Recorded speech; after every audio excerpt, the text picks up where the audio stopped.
Audio and video are on. Good evening. I'd like to welcome everybody to our workshop from the Port of Grace Harbor tonight. We have Commissioner Pennick and then Kayla Dunlap, who will be presenting the growth and everything happening at the port.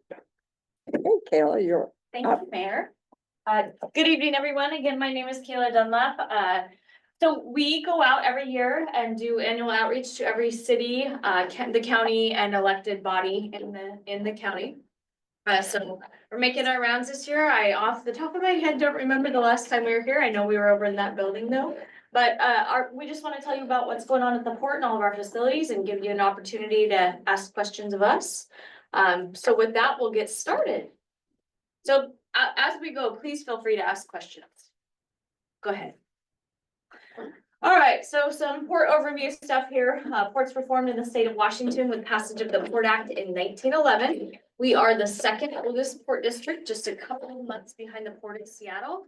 If you're all from Grace Harbor, I probably don't need to explain to you that our port specifically was built on the log, timber, wood product business, and it is still a very important piece of what we do here today. As far as our governance, so we have 3 port commissioners. They are elected by the voters of Grace Harbor. We are a county-wide port district. So there are 75 public ports in the state of Washington. Obviously, not all of them are county-wide, but we are here. So on the left is Commissioner Tom Quigg representing the 2nd district, the area in green there, cities of Westport and Aberdeen. In the center, and of course with us tonight is Commissioner Sam Pennick, your commissioner here in the 3rd district. So Cosmopolis, Hoquiam, and Ocean Shores are the cities. And then the 1st district, East County, represented by Commissioner Phil Patrick on the right there, Montesano, Elma, McClary, and Oakville. The commissioners hired an executive director who is now Leonard Barnes. He's been in that position for a little over a year now. Although he is no stranger to the Port of Grace Harbor, he's actually been there for more than 40 years. So he has a wealth of knowledge, and he is exactly who we need to be leading us at the port right now as we talk about some of the huge growth we're about to experience. Next slide, please. Just a peek at our mission. So those 3 bolded terms in essence are what we do at the port. International trade, economic development, that is the one thing all 75 public ports in the state have in common. We are charged with economic development in the RCWs of the state. And then tourism, that's another focus area of us here at the Port of Grace Harbor. So how we fulfill our mission is through our 7 lines of business. I'm gonna go ahead to that next slide. And essentially everything a port district can do in the state of Washington, we do it here at the Port of Grace Harbor. So I'm going to walk through each one of these, give you some highlights, try not to repeat what you're seeing there in those brochures. And again, feel free to ask questions. All right, Bowerman Airport, out in West Hoquiam. This is a 5,000-foot jet capable runway. General aviation is the main use out there. We do have some military training touchdowns and of course the refueling that takes place out there, which is definitely good for us. And then I'm sure everyone is aware that Life Flight took up operations out there in June of 23, so just short of 2 years ago, and they are almost done with their $1.3 million expansion, which includes a new hangar. So hopefully right around the June mark, they'll probably be having a grand opening for that. Next slide. So our industrial properties, we have about 120 tenants in that main industrial area you mostly see pictured there. Some of them are very well known, like the Isaacson business there with the 3 Isaacson brothers, Harbor Saw. We also have things that are made in Grace Harbor that are going all over the world. A lot of folks have no idea about, like the bulletproof lightweight body armor plate that goes all around the world to military and law enforcement. And then of course, Paneltech's paper stone product, again, going all over the world. Pretty cool stuff. Lots of jobs generated by the businesses that call the port. Next slide. All right, the marina. I personally have been spending a lot of time talking about the marina lately because it is going to have a very major project very soon. I would say is before or after we get done with T4, but I think we're gonna get started before T4 is finished. So what you're seeing here is a 550 slip marina. It is the #1 commercial seafood landing port in the state. It is number 12 in the nation for both value and volume of seafood landed. So if you think about that, a community of only 2,200 people that is sending seafood to 85 countries around the world, that is huge. That is significant. That is because we have 5 major seafood processors out in Westport. Some of them are looking to expand. It's possible that we could have others locate. Those folks are also employing a lot of people.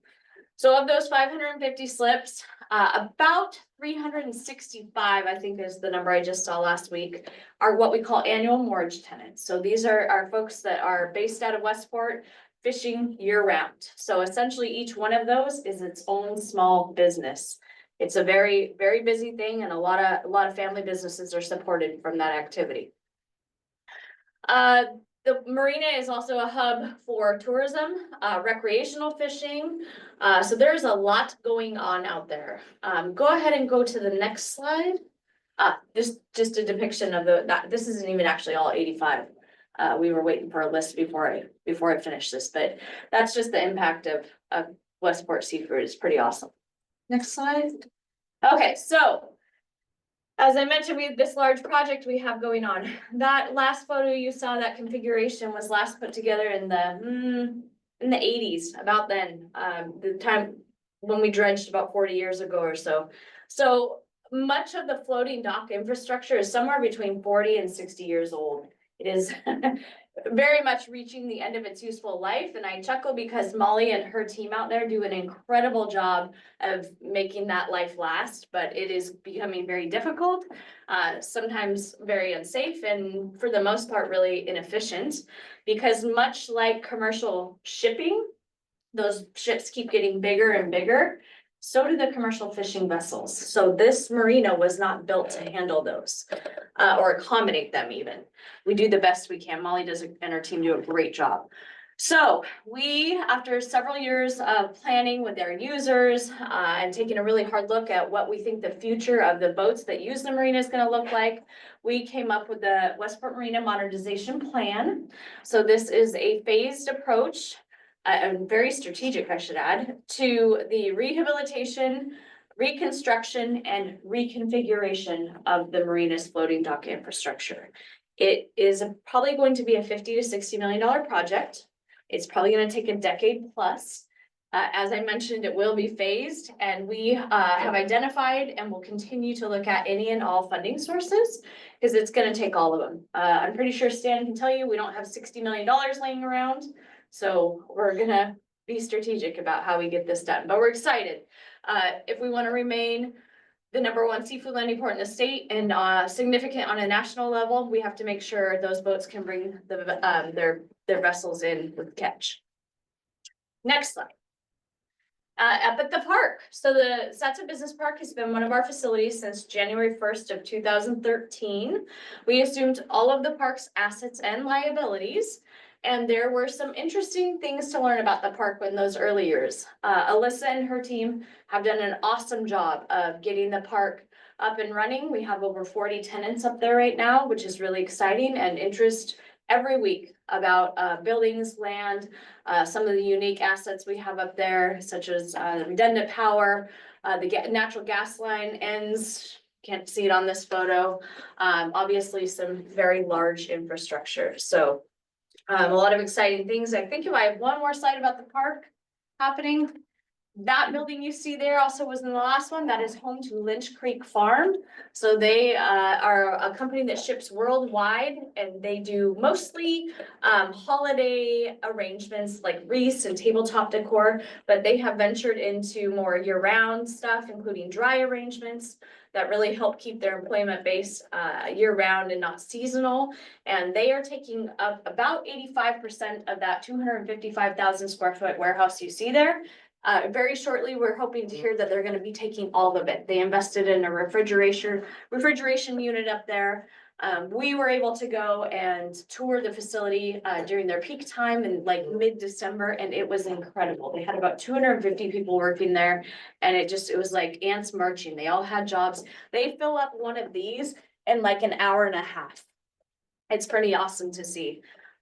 So we're excited for them to continue to grow in Grace Harbor, and they've been a great tenant up there.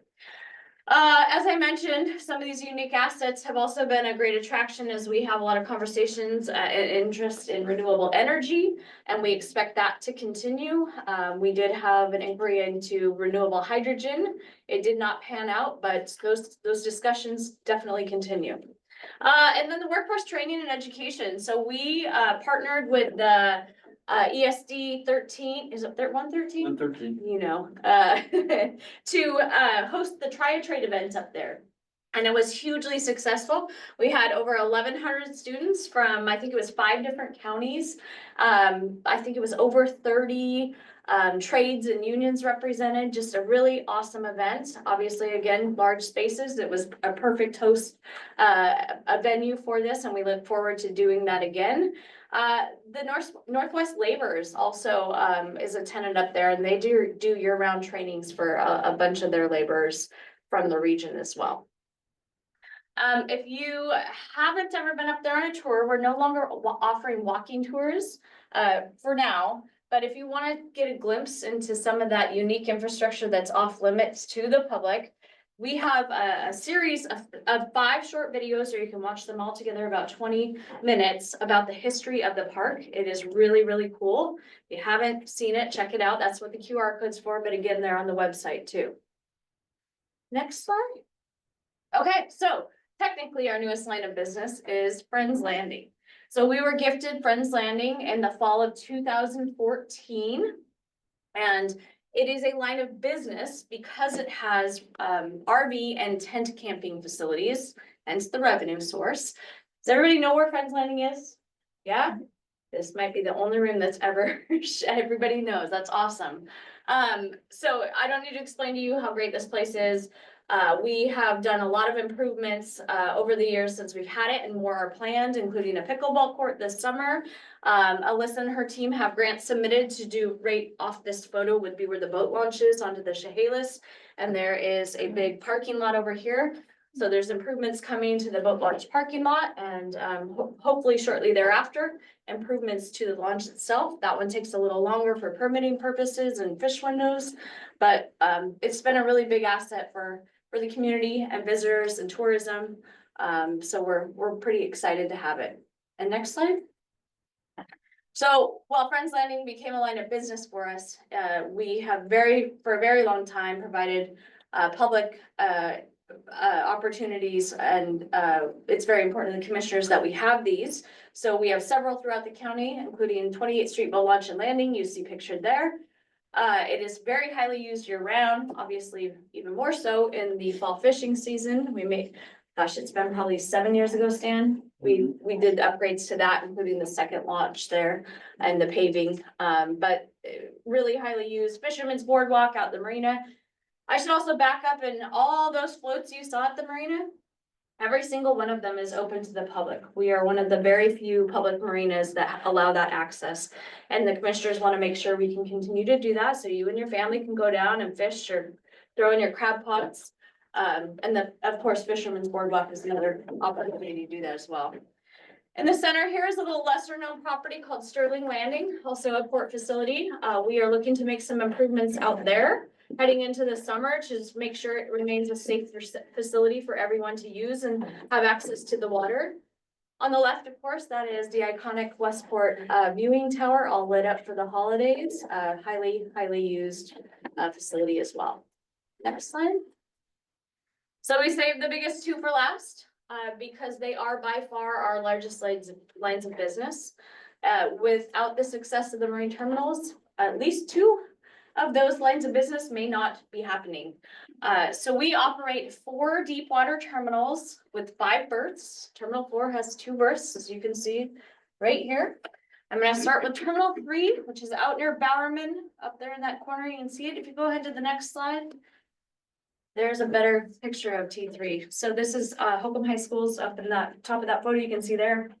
That's the highway heading out to Ocean Shores, just to make sure everybody knows what they're looking at here. Willis Enterprises is currently exporting wood chips there at a record pace last year, and they are on track to beat that record this year if all goes well. And then this box you see here, that's the approximate site of our proposed wood pellet manufacturing and export facility, Pacific Northwest Renewable Energy. You may have read about this the last couple years or so. They are hoping to have shovels in the ground as early as about mid-year, July-ish. So we are hopeful to see that move. It's about a $250 million investment in the city of Hoquiam, bring about 55, 60 full-time family wage jobs. So fingers crossed, all goes well. Willis Enterprises would remain at T3 as well. Go back. Awesome. Okay, so that's Terminal 3. This right here is Terminal 1, quite a bit different than the other terminals. It is a liquid bulk terminal, currently utilized by in the silver tanks is REG Grace Harbor.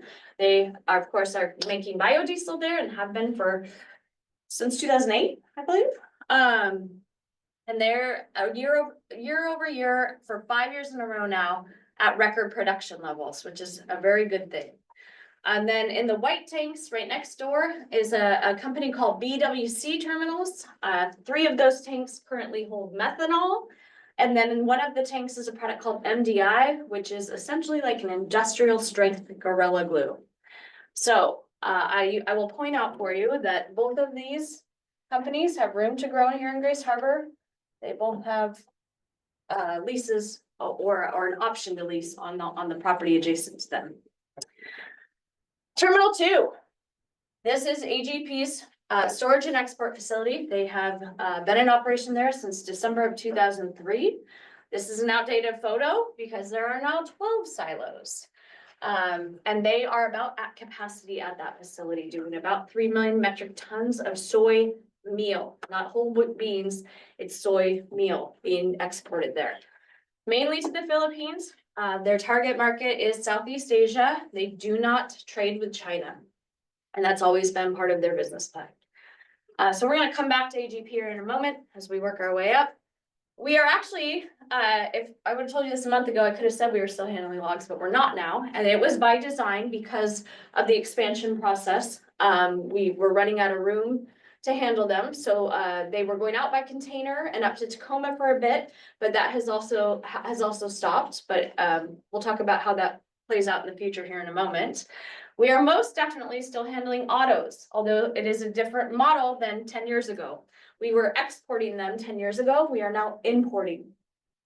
If all remains well, we will have a record year of imports. I believe the target is still sitting somewhere around 80,000 autos for 2025. So up at Terminal 4, this is where the 2 berths are, and we're gonna come back to that, I think, in the next slide. Go ahead, one more. Awesome. So, as I mentioned, AGP is about at capacity at T2. They came to us about 3.5 years ago or so and said, hey, we want to duplicate what we're doing at T2 at T4. We want to put in a second export facility at T4B. So what a great opportunity. They've been a wonderful partner, more private investment, more jobs, more activity. In order to accommodate that, we have to do about $60 million in infrastructure improvements. So we began the process of figuring out how we were going to do that. Most importantly, how we're going to pay for that. And this is all come about, and we have shovels in the ground now to make this happen. So again, AGP's private investment piece is about $170 million for a second export facility, which includes a new, very much larger dump house, the conveying system out to a very different, more modern, if you want to go to the next slide, I think, yes, ship loader. This is a depiction of what it will look like at T4, which is very different than T2. If anybody's ever been out to that facility, you guys come for a tour, I'll point that out to you. Much more efficient. 3 spouts, you can see 2 of them will operate at one time. It'll be a double the speed of the other one. Go back to that. Awesome. We'll talk a little bit more about the benefits of this project here in a moment. So again, in order to accommodate that, the port's making its largest investment ever. And there's 3 pieces to this. the biggest one being rail. All of the green you see there will be new rail. It's about 47,000 feet of rail onto port property. Some of it is an extension. You can see the red there through here. That's existing rail to be extended, but it's a lot of rail.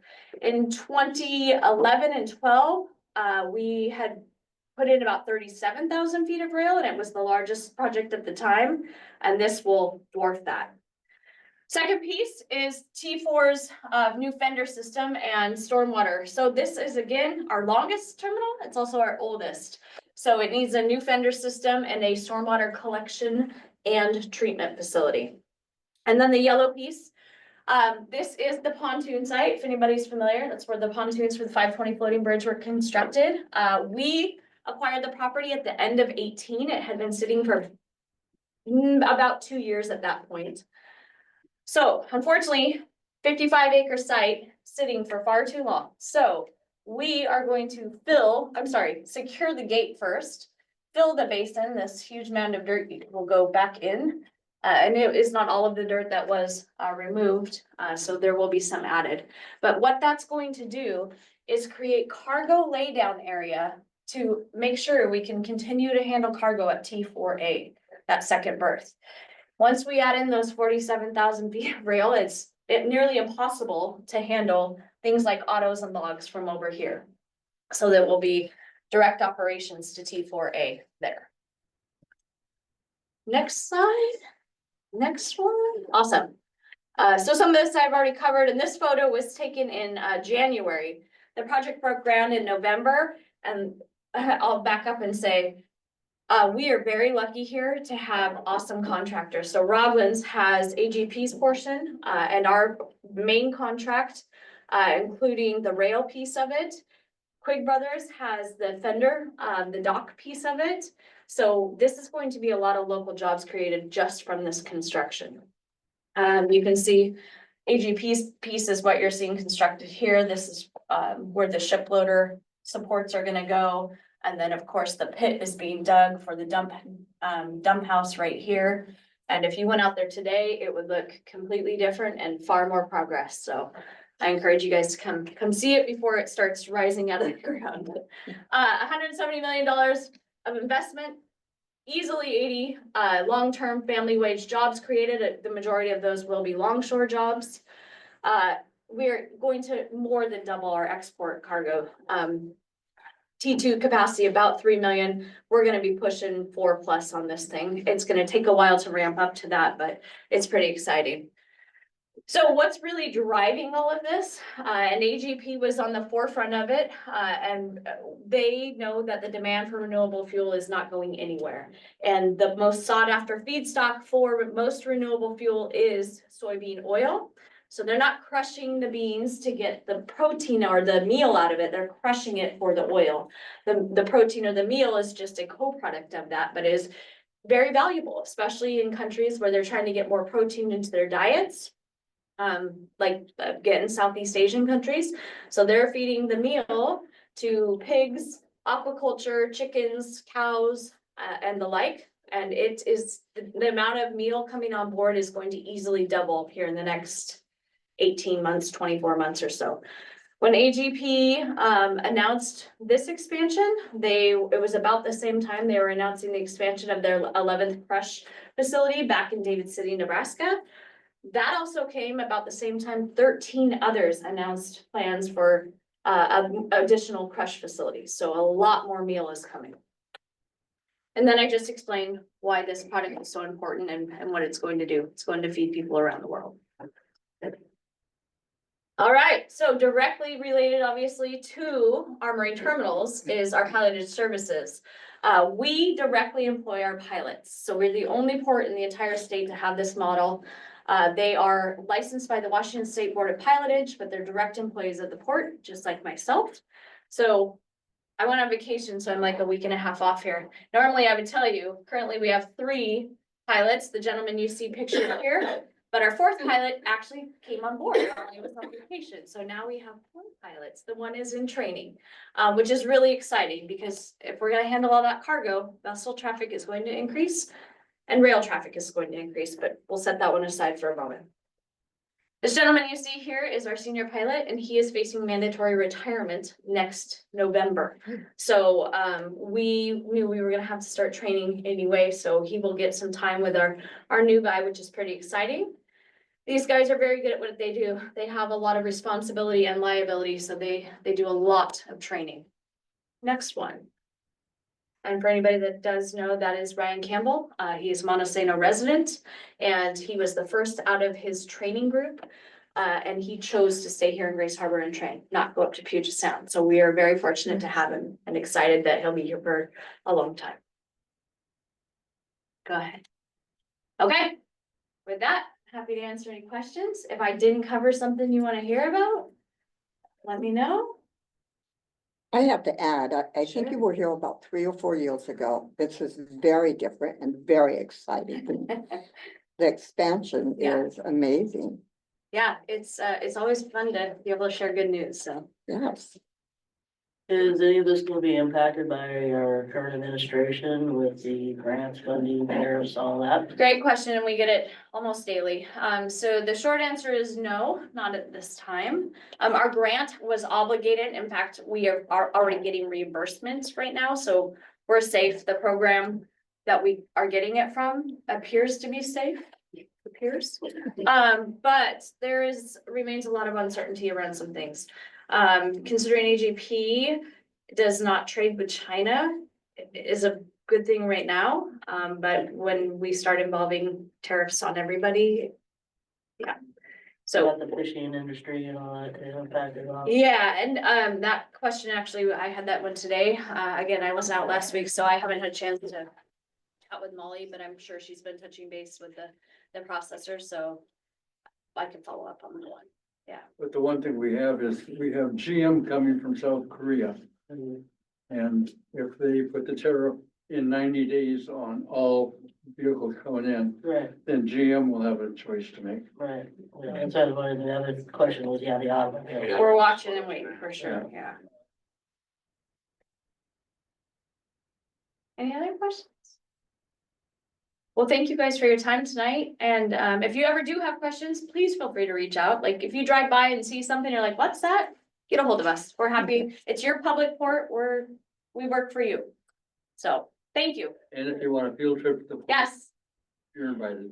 Definitely, anytime. definitely, we would like to Okay, arrange we'll that. work that out. Yeah, Love to. yeah, That would be part of a tour, yeah. Yeah. I'm out there all the time. You can keep the tour. Yeah, I'm pretty familiar with everything you're doing and I've seen all that layout and it's really exciting. Awesome. Roglins have been working their butts off out They- there to. I knock on wood, but there's rumors they're ahead of schedule, so. And that's everything I've been I told know. as well, is they're rocking and rolling right Yeah. along, so. So is that rail system all set up with the new Aberdeen roundabout? Yeah, so that's a City of Aberdeen project. Right. And that is a very important project to us at the port and has been for well over a decade now. So I can't, Nick Bird would be the best person to get a status. What our concern was, right now is the funding for it. Right, that's what I was wondering, yeah. So right now it is in both the House and Senate transportation budgets, which it wasn't about 3 weeks ago, and everybody had to panic and Yeah. talk to some people, but it's in both, so we're hopeful. I mean, we've been very clear that this project's gonna come online in about June of 2026. That project is probably not going to be started by that point. Yeah. I mean, don't get me wrong, it is started, but it's not like construction yet, so. They're already gonna be a little behind, so there will be some impacts. Yeah, because it'll impact your train moving. It will impact the East Aberdeen area, it will, yep, so. And the one thing that we commissioners are proud of is that our local construction companies got the bids. Yeah. Quiggs, Roglins, and the last one went to Brumfield. Nice, So, Yeah, local thanks, work Dan. here in the community. Yeah. good. Yeah, and that's a great point, because there is that third contract, and it's not pictured here because it's a mitigation site. But it is important, and it's a significant contract for a local company. They get to stay home.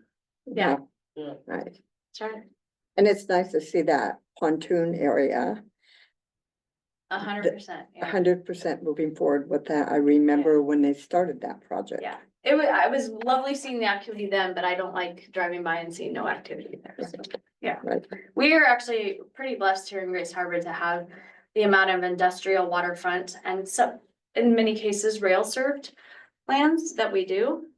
That's not the case in Puget Sound for sure, and many other developed port areas. So, yeah, hopefully we can create some jobs. And the other things we're proud of is that longshoremen have increased the number Yeah, on the harbor.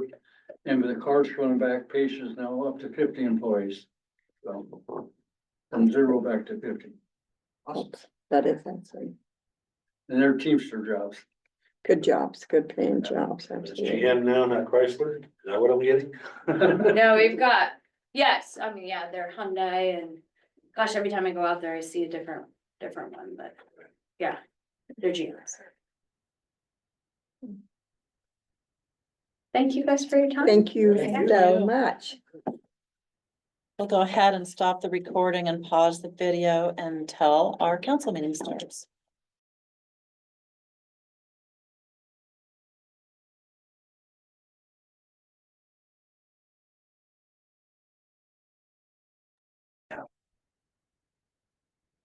Amazing how quiet people get from that one. Chief, would you lead us? Yeah.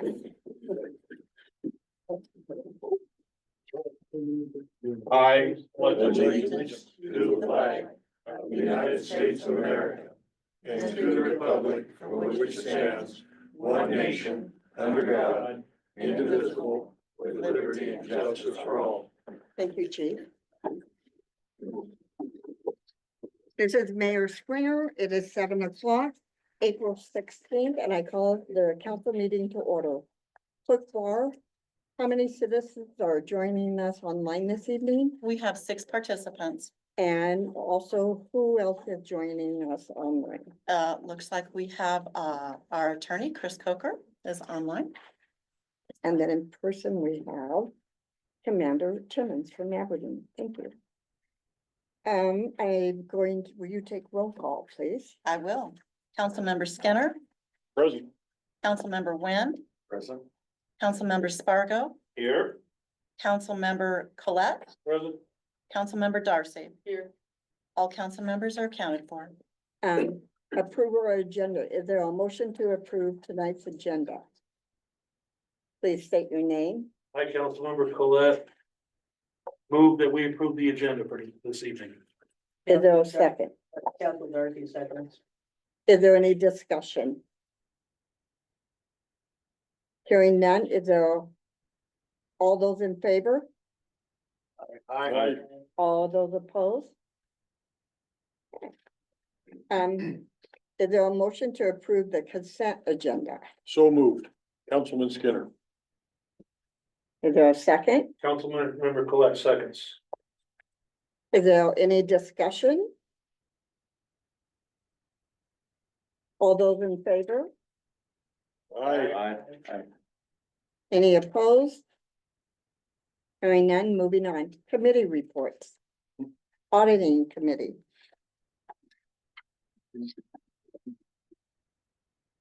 I did not make it in to check the voucher today.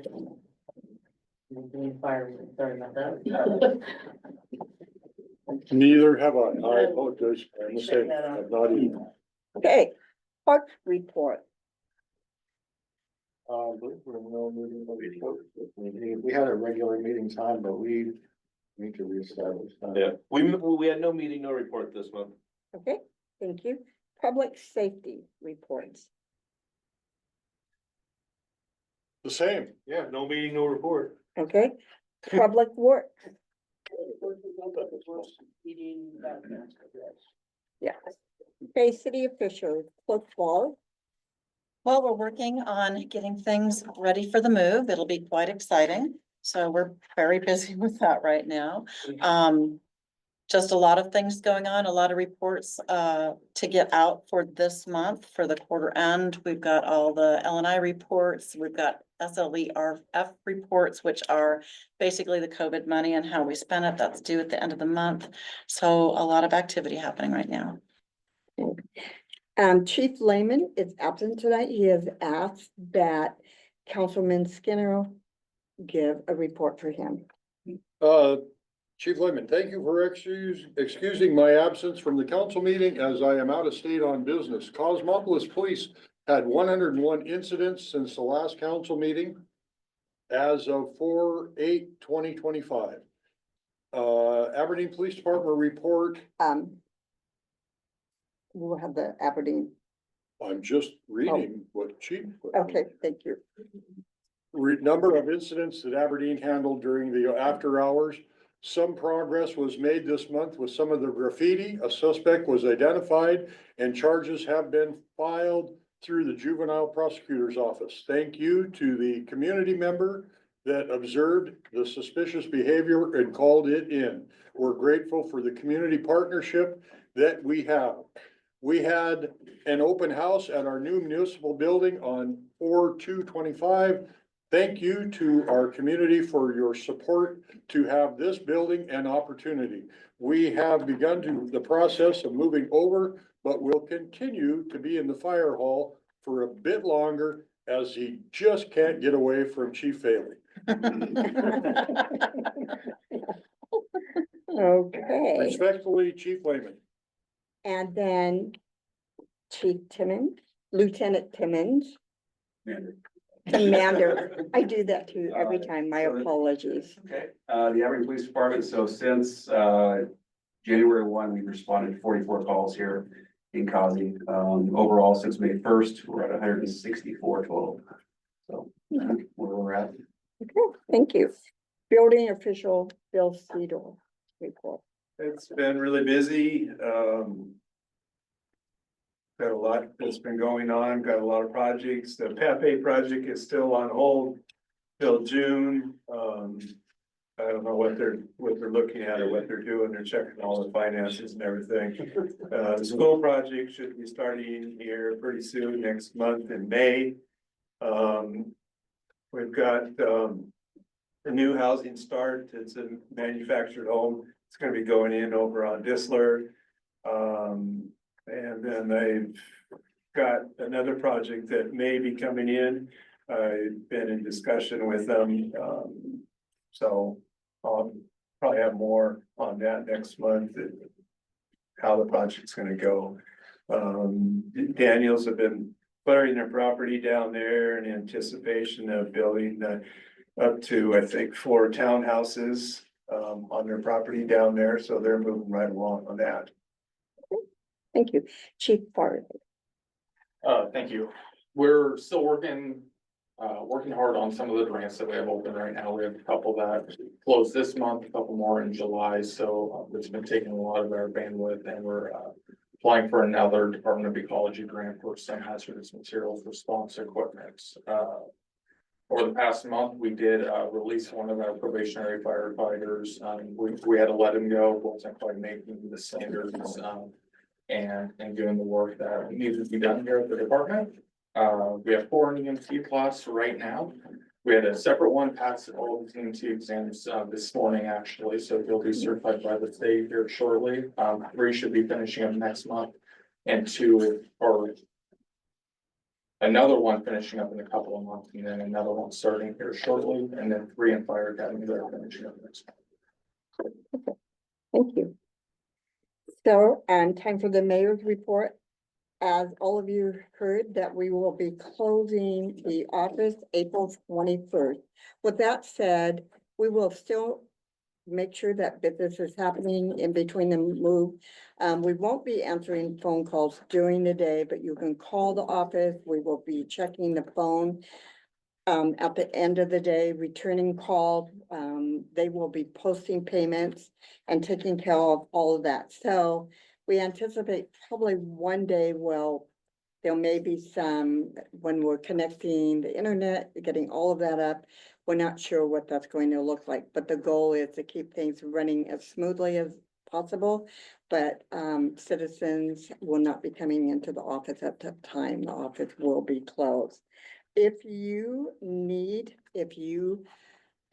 assistance from the Public Works Department, you can reach out and you can contact Public Works, and the number is on the back table back there. And you can reach out we have two public works that will be on next week. Don and Jeff will be on. Tom is on vacation this week and next week. So I think almost everybody has my phone number. If you need to reach out to me, if you haven't been able to get a hold of anyone, please don't hesitate to email me or call me. As many of you, you may have seen on Facebook, or there may have been conversation about the signs posted at the bridge, about the bump. What happened with that, when I called the Department of Transportation, they had a motorcyclist that went through town and almost dropped a bike. And so he did call the Department of Transportation. They did put up the sign. They said the bridge is safe. It has, just some. Interesting enough, when I saw the sign, I thought, has that bump always been there? And I just didn't notice, and I think many people said that to me, but actually it has just shifted a little bit. The plans are that they will be fixing that and smoothing that out come this spring. Earth Day, Tuesday, and we are working with the Grays Harbor College to clean up the trails at Mill Creek Park. And part of that is actually the grant requirements for our preservation and maintenance grant at Mill Creek. We are really trying to encourage citizens to come out and help that day, and that's from 12 to 4 o'clock. I'll have some refreshments out there. I'll be working out there that day. So please come out. If you do come out, one of the things, and we talked about this, if you're a volunteer in the city, we have our volunteers that are on the table back there. They can come in the office and get this. This is a volunteer form. And this will cover you for any project that you do in the city. And we ask all of our volunteers, service club, any of them to do that when they do activities. And so this is the hours. And if you're, let's say you're working, so the pedal pushers, let's talk about them. If they're working, then they would just log in their hours here. And they would talk about, pedal pusher portal project or Mill Creek project. And then at the end of the month, they turn this in, and then we have to report this to Ellen. So please do that. We appreciate that. That covers the city. Also, it's really good to show what is happening with hours and volunteers in our community. Sewer negotiations, as all of you know, we are, the city, I think it was since 2013, they had signed a contract with Aberdeen. And at the end of that contract, we had a very large percentage that we would have to pay for capital improvements. And so with that said, we are now in sewer negotiation. We have a negotiation team that's made up of about 10 people. One of the things that was put forth by a citizen was, what if Aberdeen bought our sewer? That doesn't mean that Aberdeen is going to absorb us or we're going to be annexed. That's not going to happen. Aberdeen is a great partner. We wouldn't be here today if we haven't had the support from Aberdeen. What it means is Aberdeen is going to come in. They will have to have an independent consultant come in and look at our sewer. With that, would we consider selling the sewer? That's not up to me.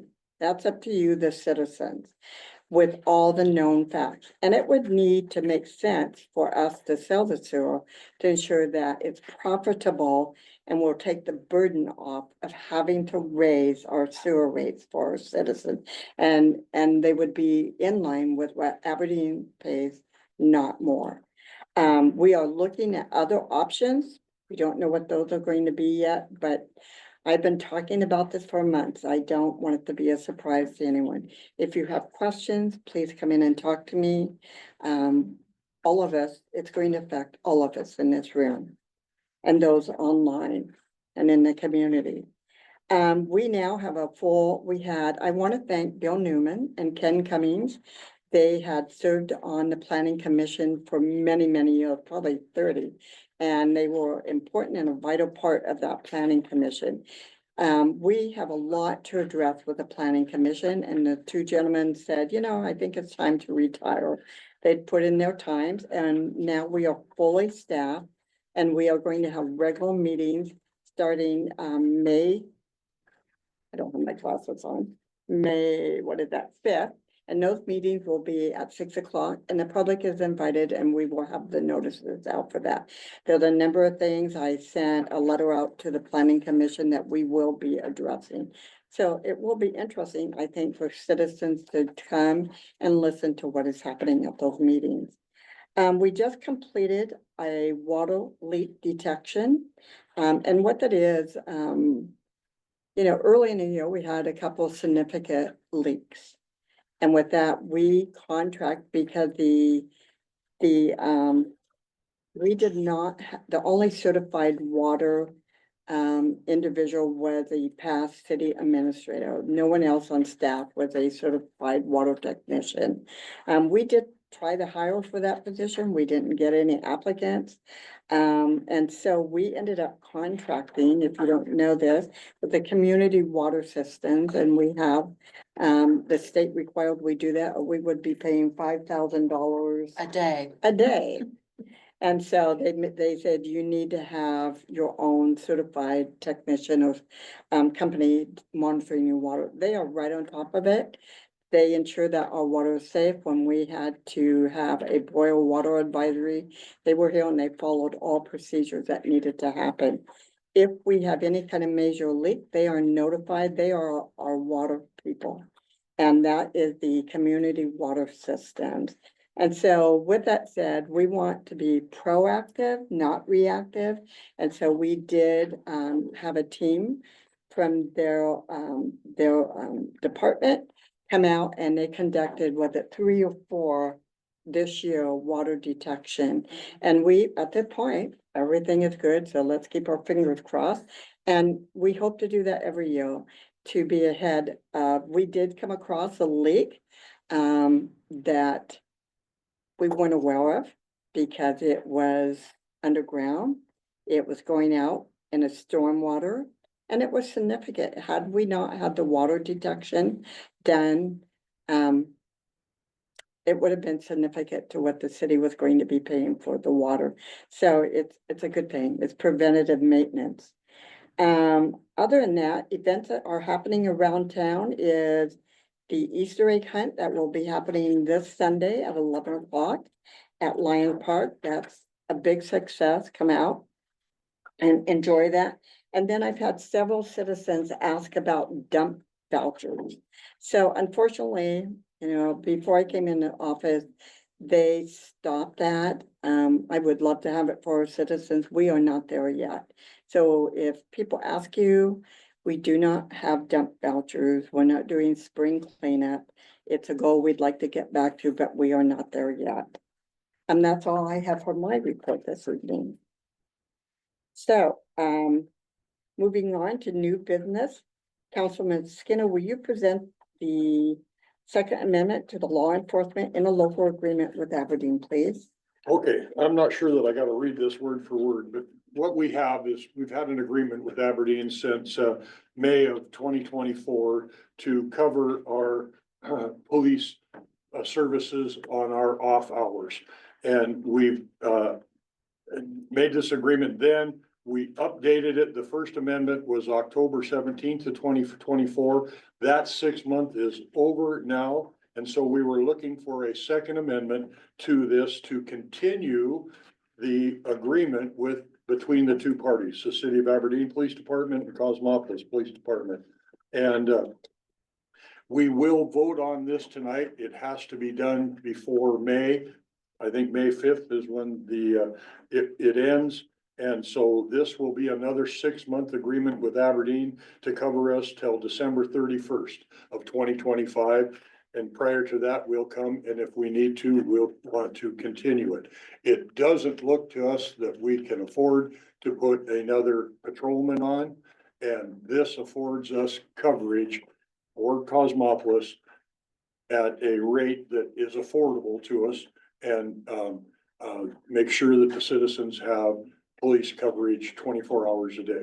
Now, Aberdeen comes on call. They're not patrolling our streets per se, but they are responding to all calls on off hours.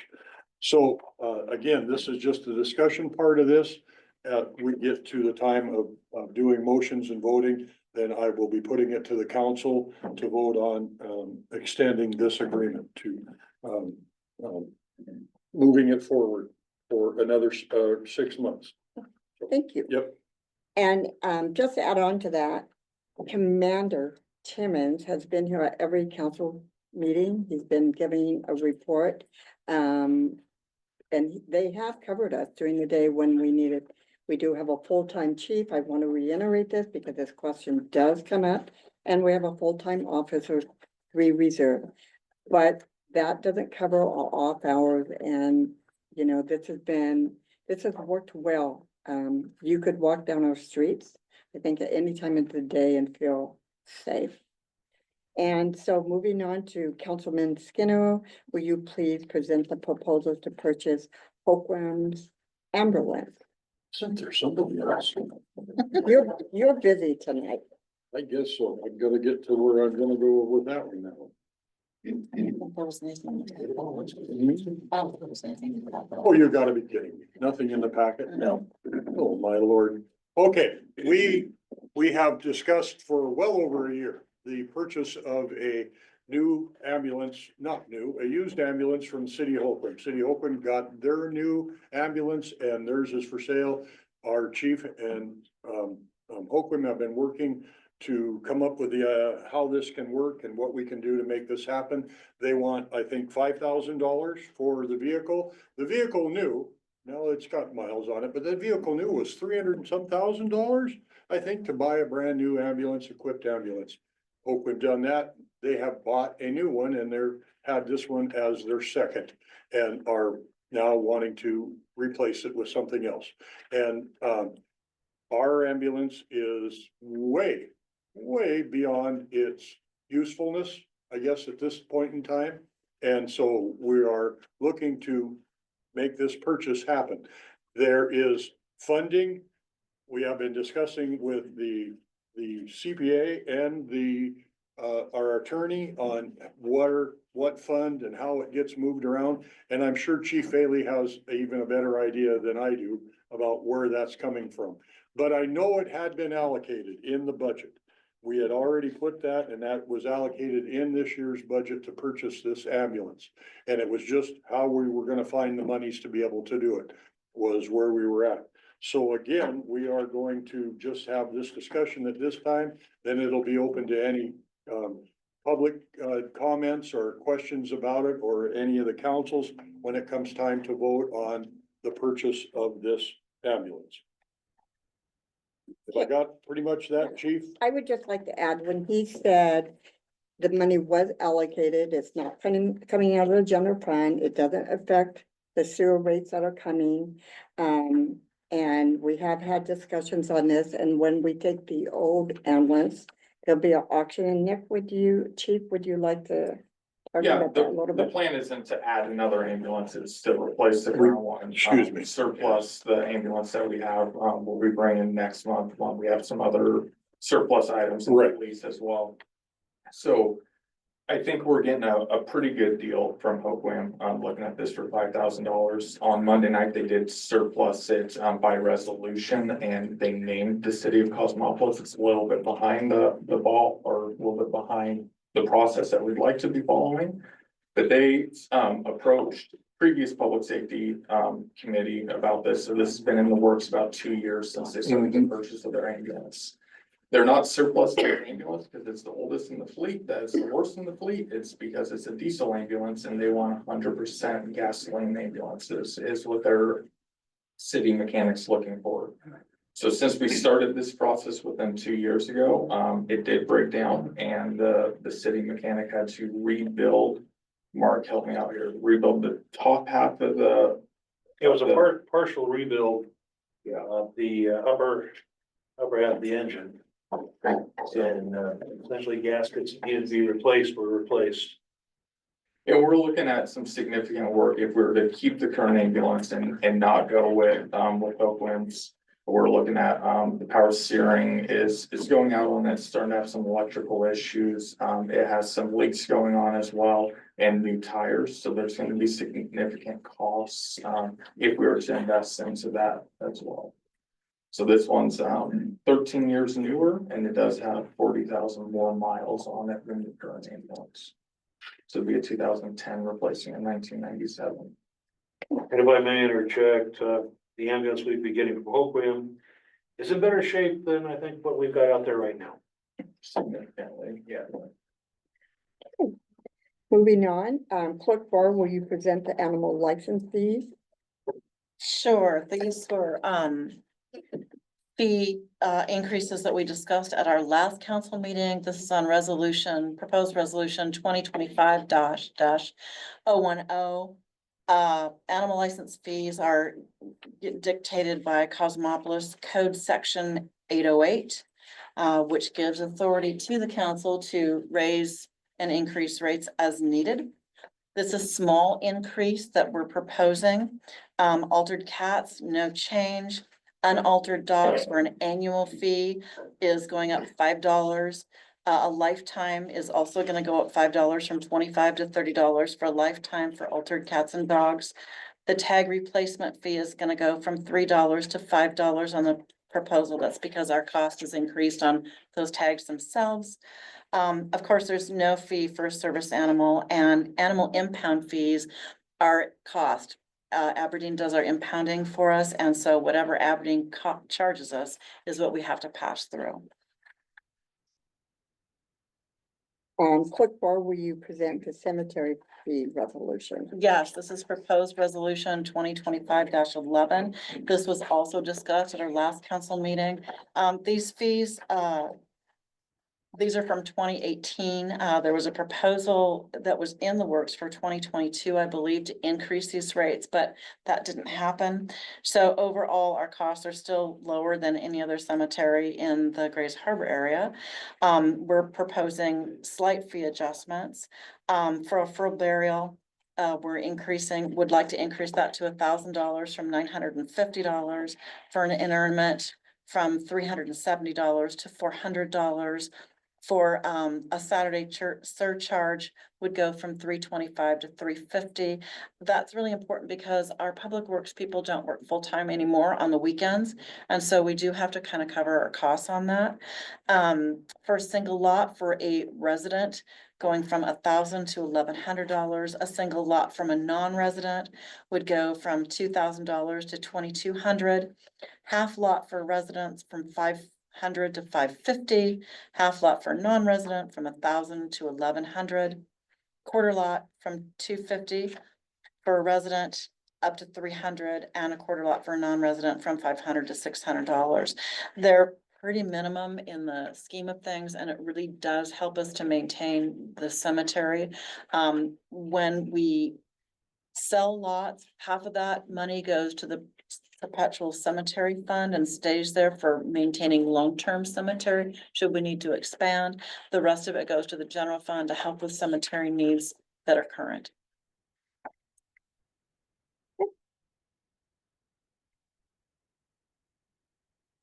Councilman Nguyen, will you present, oh, I'm sorry. What did I miss?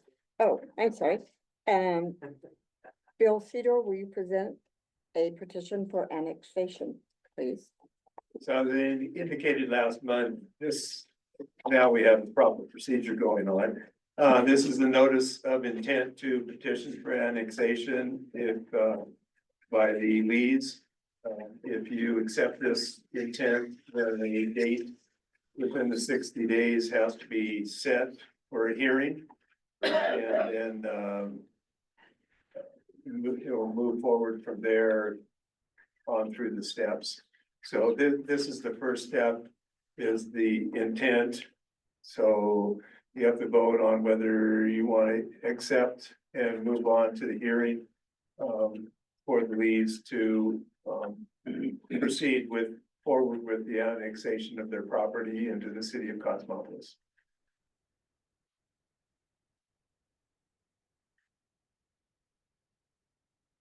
Councilman Nguyen, will you present the fences, wall, and hedges ordinance?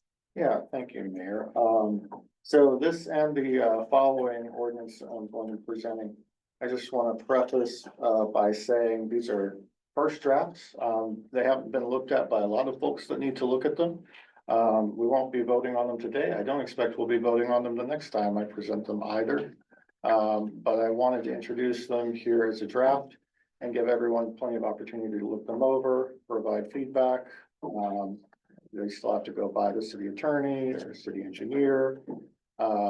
And, you know, several other folks, but I wanted to also give citizens an opportunity to read the, proposed new ordinances and share any concerns that you might have. So, just kind of getting into these pretty quickly, for the, fence and height regulations ordinance. I wasn't actually intending to tackle this one, but then I started to, have a new fence built. I got the permit. And then, you know, I had several questions for Bill about how to interpret the language of the ordinance, which isn't generally a good place you want to be. You know, you want the ordinances to be really clear before you start building something. And there were things that in trying to build this fence to code that I felt really confident we were doing correctly, that we were not. And then there were things that I felt, I'm not sure, if, you know, this is gonna be okay or not, that were totally fine. So that signaled to me, maybe we should, you know, try and seek some clarity. You know, I asked Bill also what he thought of the current ordinance, and he seemed to think it could be improved quite a bit as well. So, you know, I drafted this after researching, you know, what are the reasons for having these ordinances, what function do they serve? Predominantly, it's related to safety, preserving line of sight at intersections for traffic safety, but also for, you know, law enforcement and fire safety, you know, having that visibility of kind of what's going on in a section of your neighborhood is really important to identify issues in advance. So that's why they have these kind of height restrictions, right? So that you're coming up on an intersection, you're able to see, you know, maybe a child running from behind a fence or something into the intersection. You want to make sure that, you know, you have good visibility. Also, if something illegal is happening, if a criminal is trying to elude law enforcement and they're trying to duck into a yard or something to hide, is there reasonable visibility? If your neighbor passes out in, you know, their front yard, will somebody reasonably see them and, you know, call 911. So there are a lot of considerations like that. And of course, aesthetics are a part of that also, having consistent appearance across the city and just making sure things look nice. I mean, most of us probably wouldn't like it if, you know, our neighbor had a 8-foot fence all the way around the house. Although maybe some would disagree, good fences do make good neighbors, they say. So I don't intend to read the entirety of the language here, but I do include the language for the current ordinance. And then what's listed here as a first draft is the proposed revision. So I encourage you to look over that yourselves and then just reach out to me if you have concerns, questions, if something's unclear. I don't expect I got it right the first time by any means.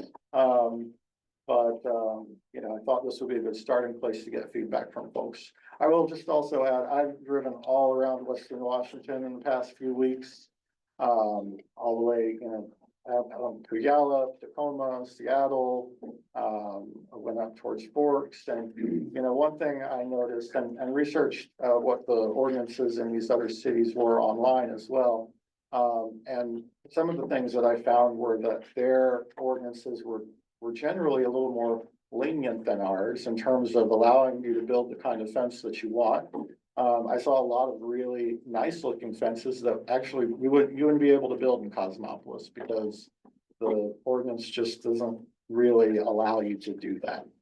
So I wanted to provide clarity on what are the construction regulations for fences and,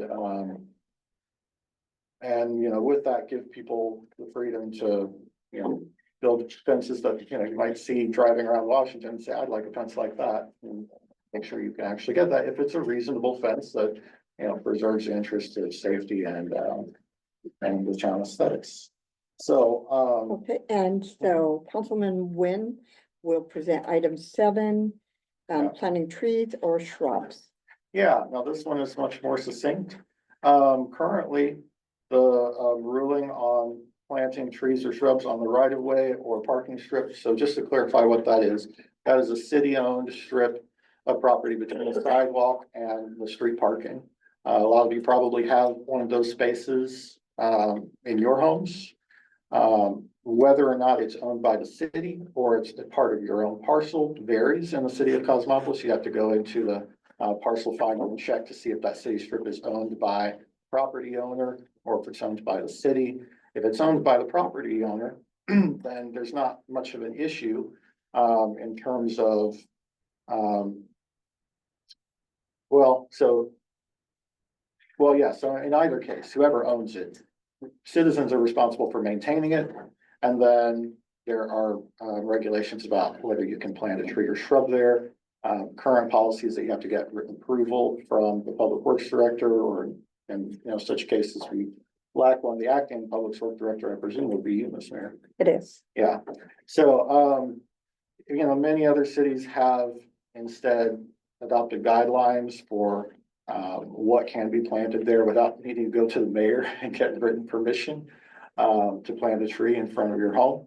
So I did not sit down with the intent to outline what, these plants generally will have really specific language about which species of trees you can plant, what are the planting guidelines for them. So how far away from the sidewalk and the street do they have to be? How far away from fire hydrants and telephone poles and things like that do they have to be? And so we need a set of guidelines to outline all of that. The ordinance is not that document. So that document would be a collaborative effort between various entities in the city, probably the planning commission, public works, perhaps others as well, I would assume. And then that would be ratified by the city council. So this ordinance is really just to try to adjust the process to, that decision is not just ask the mayor and see if you can get written permission, but instead to make it something a little bit more formal and, have it be, well, we'll have to develop those guidelines, right? But that will change the process kind of fundamentally. And both of these regulations are related to the beautification component to the Cosmopolis revitalization plan. So these aren't the only ordinances I'll be working on. I've got others that have been, brought up in the past to propose food truck ordinance. If you have other ordinances that you'd like to see drafted, then I'm happy to take a stab at those also. But yeah, please just look these over and please reach out to me if you have concerns. Thank you. And I just want to add to that, when Councilman Nguyen did reach out to me, I don't feel that is, even though I can make that decision, I'm not going to make that decision. It will be up to the council, the planning committee, and the citizens, and for them to look at this, have the information before we move forward. And I think that's appropriate. I agree. And I'll just also clarify that, I had many conversations with our previous public works staff about this, and I've heard many of the concerns about, any kind of tree planting guidelines. I do feel like it's very reasonable for us to have a set of guidelines that addresses all of the concerns with things like leaf debris, impact on sewage and sidewalks and other concerns. A lot of that is sort of loosely addressed in the ordinance in terms of, if you look at the very bottom paragraph, where it reads, the city reserves the right to prune, remove, or otherwise manage any tree within its right of way when necessary for public safety, infrastructure protection, or compliance with city standards. Any planting or removal conducted without prior authorization may be subject to penalties and remediation requirements.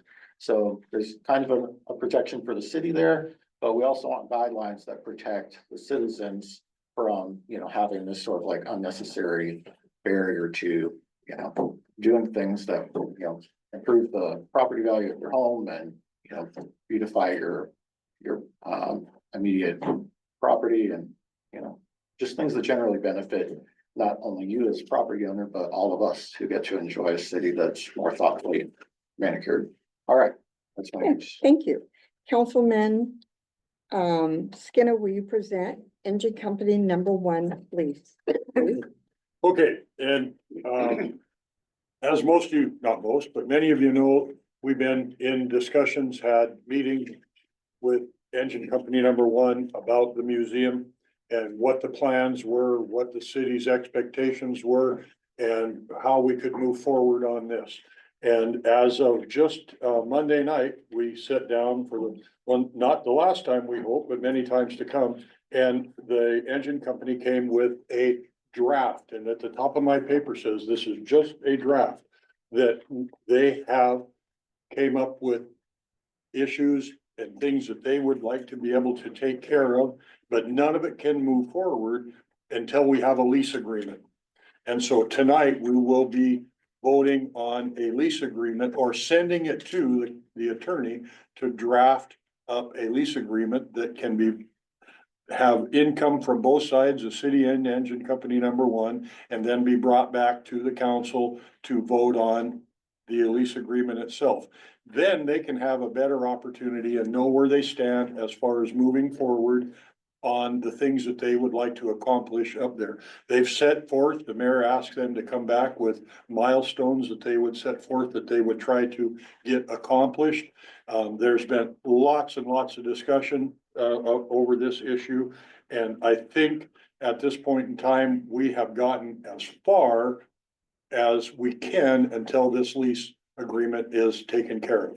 And I think both sides of us agree to that they can't move forward with plans of getting grants or anything else until they do have a lease agreement that they can work towards to make that happen.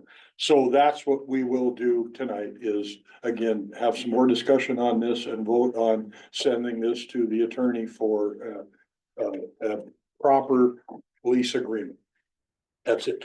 Okay, and I'm gonna tag on to this. I've had the pleasure of sitting down with engine company number one, recognizing their passion and commitment. We did ask that they present a 5-year plan with quarterly milestones and what they are going to be accomplishing. They put a lot of thought in it, and I was very impressed. And they did show that for them to get started, that a lease agreement that the attorney will draw up as Councilman Skinner presented, then we'll go to our attorney and we'll come back and we'll have another meeting. I anticipate we will be meeting monthly as we move forward on this. At this time, are there public comments? If there are public comments, please state your name. Please address the council as a body, not one individual, and you have 3 minutes. Are there public comments at this time? And, excuse me, Mayor, and that pertains to what we have brought up so far. The Yes. resolutions, the draft, All of the, everything that's been presented up. All earlier presentations. Okay, I've got one question for the fire chief. With that answer, with that ambulance, are we gonna be able to transport? Chief, would you like to? Would you like me to respond to it? Yes, Yeah. please. Oh, okay. So I'm the sorry. plan right now is, to petition the state for our BLS transport license. So right now we just have an aid license that covers our apparatus, covers 3 of the vehicles. If we were to get the new ambulance, we would then, petition the state for, to be part of our amendment and our renewal for this year, which can't happen until May because the state's going through a revision process right now in their processes. We'll put in for that ambulance to be able to be transport capable. It'll go to county review the 3rd Wednesday in June.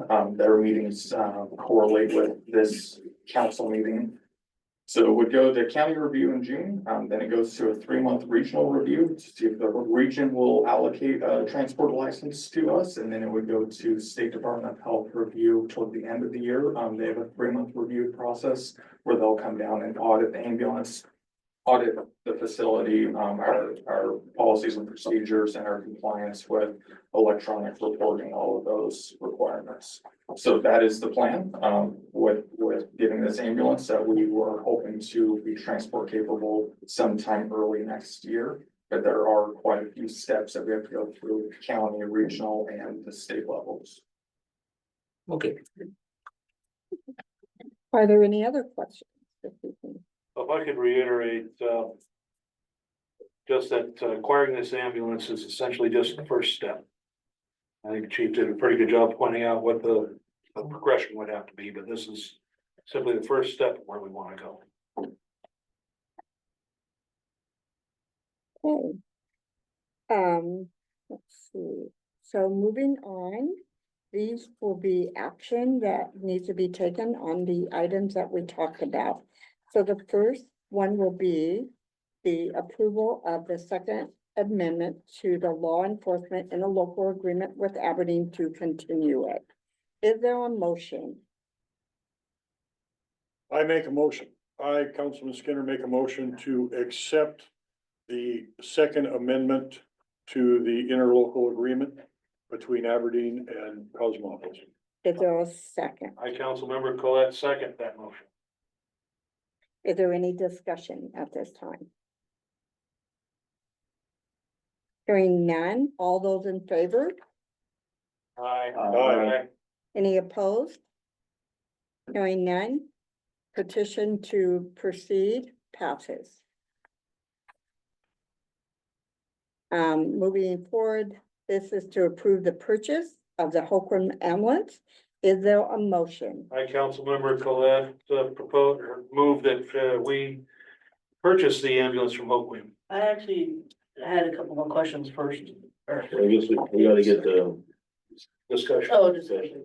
Okay, is there a I second? second the, I, Councilman Skinner, second the motion. Okay, is there discussion? Yes, so. There's also insurance that's required for the transporting from the city, or, right, you've ever been able to do that, but I didn't hit that point. Yep, because we're already insured. It's part of our. But is there not an added insurance for the transportation? I'd have to check with our insurance company. We've discussed this with him at the past couple of years and he hasn't brought that up, so I can look into that. Yeah, for sure. 'cause I think there is, but I mean, so it just sounds like that there's a lot of ifs. If it's actually gonna, you know, be able to be a usable vehicle. So then if none of that actually happens, if there's for some reason something comes up and we're sitting with an ambulance paying for it, that not gonna be able to use it. It would be the equivalent to the one that we currently have. Right, which we don't use, right, it doesn't get used. Right, Right, it has a lot of maintenance issues right now that we're not using it. so we approve it, we buy it, and then afterwards we find out if we can or cannot use it. That's That's kind of kinda how the what process chicken is, for the egg thing. set up. Yep, so you have to have a vehicle that is capable of performing the Right, transportation in order to yeah. petition for the license. Right. I've had a lot of meetings with Department of Health regarding that, so. Alright, Essentially, we have to have a vehicle. yeah, I understand, yeah.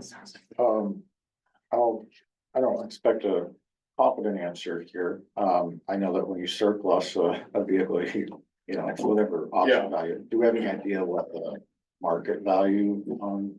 So for our current For the ones out current, here, yeah. so we search just, you know, the government surplus, which queries nationally. I've seen a couple of these sell between the $5,000 and $6,400 range that are similar miles, the same year, similar build, and that's nationally. So I think that there's more work to be done over the next month, if this is the direction we're moving forward, to figure out what kind of the value is. And then when we bring it to surplus next month, we'll start a starting bid amount, right? So Right. we'll have a recommendation. So it's reasonable to expect a pretty minimal actual expense to the city. I would like to assume that, right? Sure, you But don't know for sure, you can't. Right, you don't know what it's going to go for at auction. Right. I do know the city of Hoquiam has agreed to this price amount prior to putting in a lot of work over the last year on rebuilding that engine. And they could get a lot more money out of it than what they're offering to us, but they wanted to hold true to their word of the $5,000. And they had approached Pacific Beach or the engine company out there to purchase it, and they turned that down. Is there any reason that you know that maybe they didn't turn? This is first I've heard of that. We've been working on this for over 2 years now Yeah. with Oakland since they signed the agreement with Braun. Yeah, well, yeah, I know that property out there, so I follow that fire situation out there, so yeah, they were Okay. approached, yeah, and turned it down, so. I do know, District Eight, the Pacific Beach Fire District, yeah. Department, they don't run bronze, they run, Right. the brand, a completely different brand of Right. ambulance, and they like that brand. Yeah.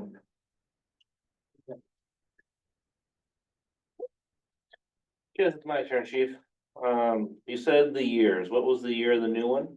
2010, And what's the one we got outside there? 97. And what's the mileage on the new one? It was, 157, And what do we got out there on the one we have? 119. Okay, so yeah, I remember you said 40,000. I didn't know if it was on the new or the old, but it's not terrible. I know the ambulance isn't the first vehicle that rolls when you get a call. If you get this new vehicle, is the ambulance gonna be a priority rig out of the station? So by the state rating bureau, we still have to staff an engine before we staff an ambulance. We can't cross staff a vehicle, right? So on paper, we always staff an engine first. That if we're starting to look at transport capabilities and there's likelihood there's a revenue source there, you know, to pull people off of the engine to respond in an ambulance for a transport likely call, absolutely, we'll be looking at that. Okay. So. And that's not like on paper, you know, we staff the engine first. is what we Yeah. do for state rating. And as Councilman Wynn mentioned, we're looking at kind of a cut even where you're hoping we get this for $5,000 and we're hoping we sell that for 5 and we kind of break even on it. Correct. And we do have the $5,000 budgeted in the 2025 budget when we prepared that budget. So to cover this cost, right? Where was that $5,000 hiding in the budget? 'Cause I don't recall anything being discussed about an ambulance in the budget. It was part of the And the equipment. $18,000 in fire equipment. Gotcha. And that, again, that has been discussed with our CPA and attorney, and this has been a 2-year discussion. That money is in there and pretty much will be a wash with the research we did. Yeah, so all right, I appreciate your information, chief, and that's all the questions I have for you. Any other comments or discussion at this time? Okay, so, all those in favor say aye. Aye. All those opposed? Hearing none, so approved. Thank you.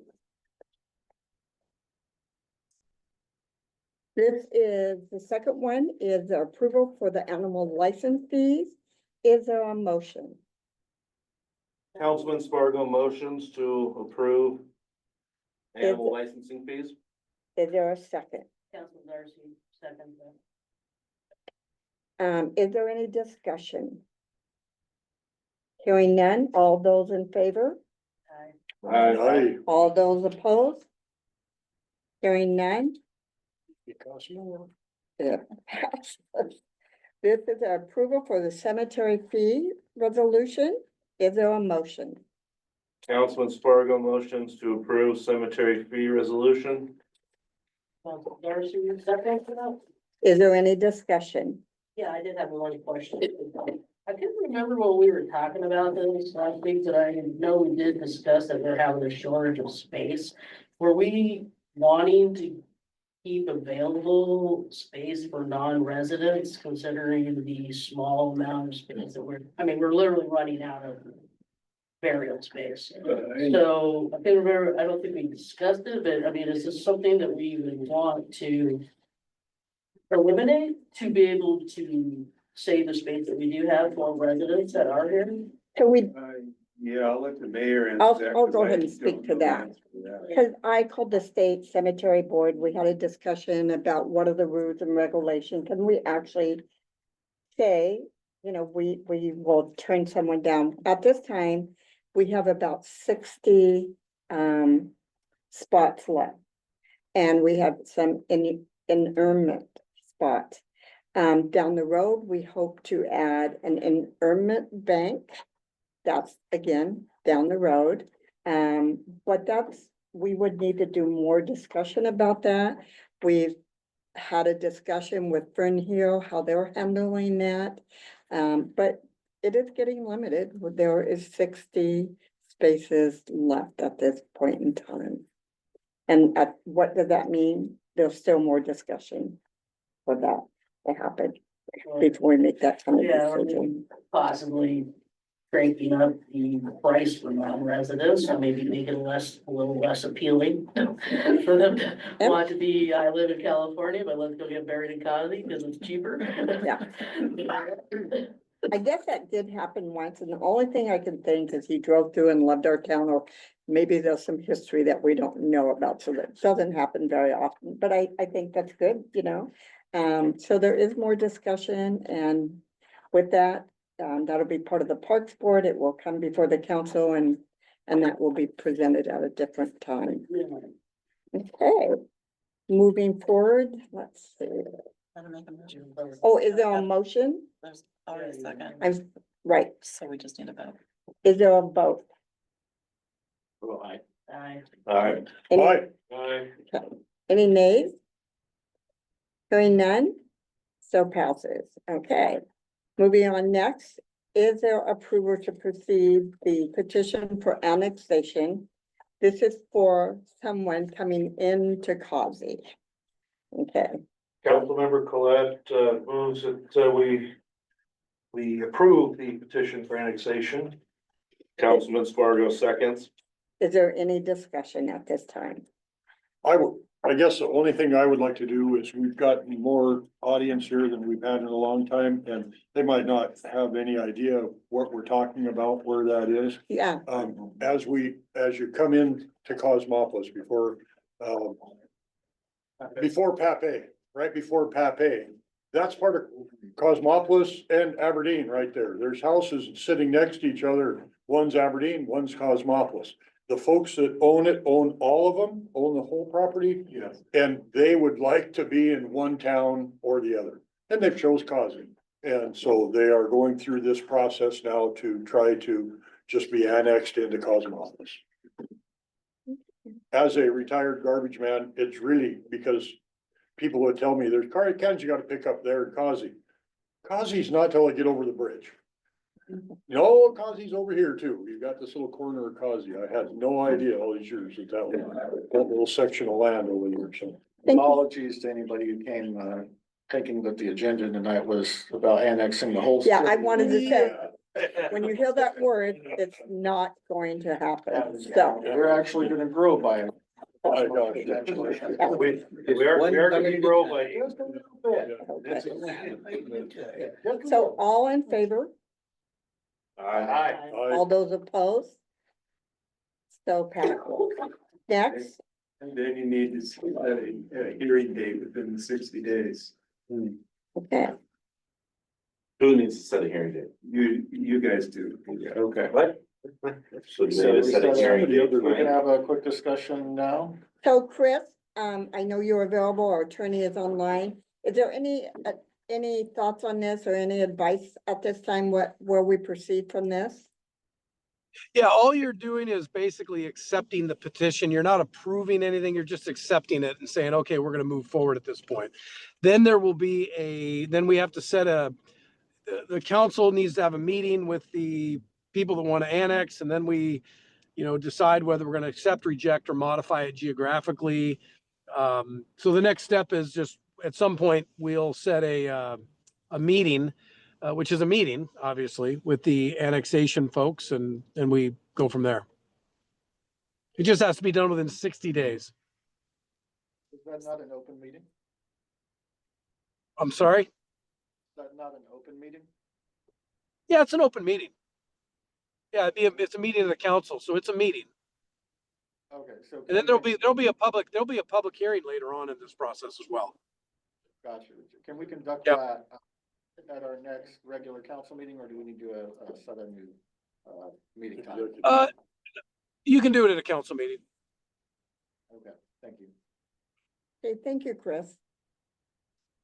So do I need to set the meeting for May 21st for you, Bill? How do you want to go about that? that would probably be, I mean, cause they're real anxious to. I'm not sure the wording that I need, Mr. Coker either, if I need to, how do we formally set this for May 21st? I think you just say there's a motion to, I mean, you probably don't even really need a motion because you're just sort of keeping the process going. You can just say, we're gonna allow this petition to move forward and we'll be setting a date within 60 days for a meeting between the council and the annexers, something like that. Okay. Is it all okay to do it in the next council meeting? So we're allowing it to move forward and the council will set a date. And, Of May 21st. Yeah, the next council. Next council meeting? okay, No. right. Next on the agenda is the approval to proceed with a lease that will be drafted by the city. Chris? Okay, next is the approval to proceed to approve a lease drafted by our city attorney, Chris Coco, for engine company number 1. Is there a motion? I motion to move this forward. Is there a second? Councilman, 1 second. Is there any discussion? Yeah. Nope. Go ahead. Yeah, I'd like to start this one off. As most of you know in this room and whoever's listening online, I was a part of Cosmopolis Volunteer Firefighter Association before it, disassembled. And now it is known as Engine Company 1. So with that, I am recusing myself of this one, being that it is a little too close to home. Thank you. Good move. So this draft, so tonight we're just voting on them to create a lease. Right. So is this lease that, I mean, this draft that we're looking at, is that what the lease is going to look like? No, it's not. Yeah, cause I was gonna say, I'm not really seeing, any, like a deadlines or benchmarks, Right. as far as, how this is all going to happen and what timeframes it's gonna happen, and you guys have a board, right? Board of directors for your group and everything? So yeah, so that would all be included in the lease, so we all know what everything is going on and then actual dates and timeframes. So Sue, this actually, when they came in, they'd been really working, they've been having meetings because originally they had approached us for a 25-year lease. That was taken off the table. It's a 5-year lease, which will have benchmarks and quarterly goals. This was just, they brought it in good faith, showing what they were working on, showed it with the council. Once we'll have another meeting if this is agreed on, and then we'll come back, we'll develop that. That will then go to the attorney to write up that lease approval. Yeah, I understand that, I was just, Okay. yeah, Right, this is just really examples of ideas and thoughts that they were sharing at that time. right. Okay, I am curious, so when we draft that lease, to what extent can we, I think in discussing this with, engine company number 1 representatives, I had also suggested that maybe that lease could have contingencies that, they do have to, they do have to accomplish some of these benchmarks, and that the council will have the ability to revoke the lease should they fail to do so. right, we've had in-depth discussion about this. They are very serious. They know what the expectations are. I think it's important to honor the history, the museum that we have here. They understand that. It will come back. It will be reviewed. And they understand that language will be in now. They also, there will be language if they're meeting those benchmarks that with all the work and that they put into it and activities and ideas, that it will go on, it will go forward. And so I can really speak to it because I've been with the group. We've had lots of discussions And I think they all realize I'm to the point and really discuss the what ifs and what the expectations are. And they have come to the table and have worked very diligently on this. And they do understand that they have to meet these benchmarks. We all know that when you are working within a contract, and I use the grant right now, the RCO grant for the state for Mill Creek. As you're working on it, things can change. And so I've had to go back to the state and say, okay, we've ran into this. And so we will have monthly meetings. And they will talk about the progress they've made, if they are ahead of that timeline, what they want to add, if they're not, what are the reasons for that? And it needs to be a good sound, substantial reason and what the request would be at that time. Did that answer? It does, thank you. Okay. Any other discussion from the audience? Okay, with that said, all those in favor say aye. Aye. All those opposed? Hearing none, so pass. Thank you. Okay, I think at that time, public comments at this time, remember, state your name, address the council as a whole. If you also want to address our chiefs or Mr. Cedar, you may do so. Remember to keep it to 3 minutes, please. Hearing none, council comments at this time. Mayor, even though I talked more than I should, I got two, and I'll make them quick. We're talking about this ordinance is changing these ordinances as far as the trees and the fences and everything else. And one example I got right now is on the corner of 3rd and C, or 4th and C. A gentleman passed away recently, and I got to know him over the last few years. And not, I mean, he's gone now, so it's not a big deal, but he was a China gentleman that wore a tinfoil hat and was conspiracies everywhere and worried about everything. And his property, he has let go and said, I want to hide my house if I can. His house on the C Street side is rhododendrons 25 feet tall and over the fence and the sidewalk. And for whatever reason, he was left alone or whatever. And we're in a position now where the state is probate on his property and it will be sold at some point in time. And a new homeowner is gonna come in to that and have to deal with what is there now. And that is one of the concerns that I will have on this issue is I can beautify and put palm trees and put this bush and that bush and everything else, and 2 years later sell my house. And now it's somebody else's responsibility, not the cities, but somebody else who bought that place to maintain all of that.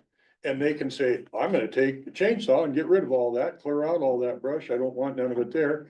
Well, the neighbor across the street fell in love with that pretty rhododendron and now you're taking it out. I just want us to really consider all of these things as we move forward with these ideas of changing these ordinances and understanding what the ramifications are for the future to whoever moves in, buys, sells, whatever they're doing. Then second one had also to do again with engine company number 1. I entered into these discussions, the mayor put me on this committee as finance, part of the finance team, and I was looking for ways throughout the town that we could reduce our costs. And by God, I'm sorry, but the museum was one of them. It was sitting up there in disrepair. I didn't know enough of the history myself, talked to these guys a couple of times about it and said, okay, let's move forward with something new. Between myself and conversations with the group and individuals, I got disenchanted. I'll be honest with you. I just didn't think that the passion or the drive was there amongst a group. I seen 1 or 2 people and other people that didn't care. Well, these people have came and have convinced me along, I think, with the mayor that they do want to make something out of that museum. Second of all, there is a antique piece of equipment in the fire hall and lots of discussions on that. And And oh boy, did I get letters and talked to after the end of the last meeting when I said it could be donated to the Carriage Museum. I sure meant that it would be on loan. It's called permanent loan, insurance purposes, whatever. Again, learning more and more about that piece of equipment, I understand the historic value of it, where it came from, how it came about. And the engine company came back here this last meeting and made a proposal to store that piece of equipment. They have now a couple of different facilities they've identified, and that they can store that, take care of it. It will be dry, taken well care of, until such a time that they can move it up to the museum up on the hill. And so I set out to try to financially help the city by reducing the cost of the museum. And second, public safety, the chief asked me if he could have the square footage in his building. I worked towards that. It ends up to where it's gonna stay here in Cosmopolis. My understanding at this time, I think that's great. And that gives the chief some more room in his fire hall and make sure that the Tiger stays here in Cosmopolis. That's it.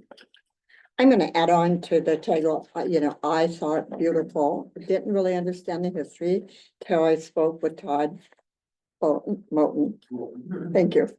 And, really, again, seeing the passion and, I believe it does need to stay here in the city of Cosmopolis. I believe that it needs to be seen by our citizens.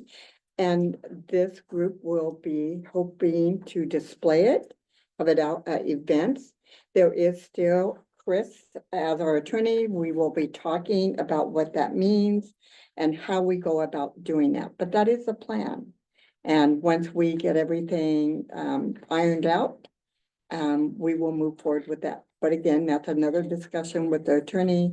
And I think it is something hopefully the city can do, and that's what the Tiger will be. Thank you for that. I have two things I'll try to keep very quick.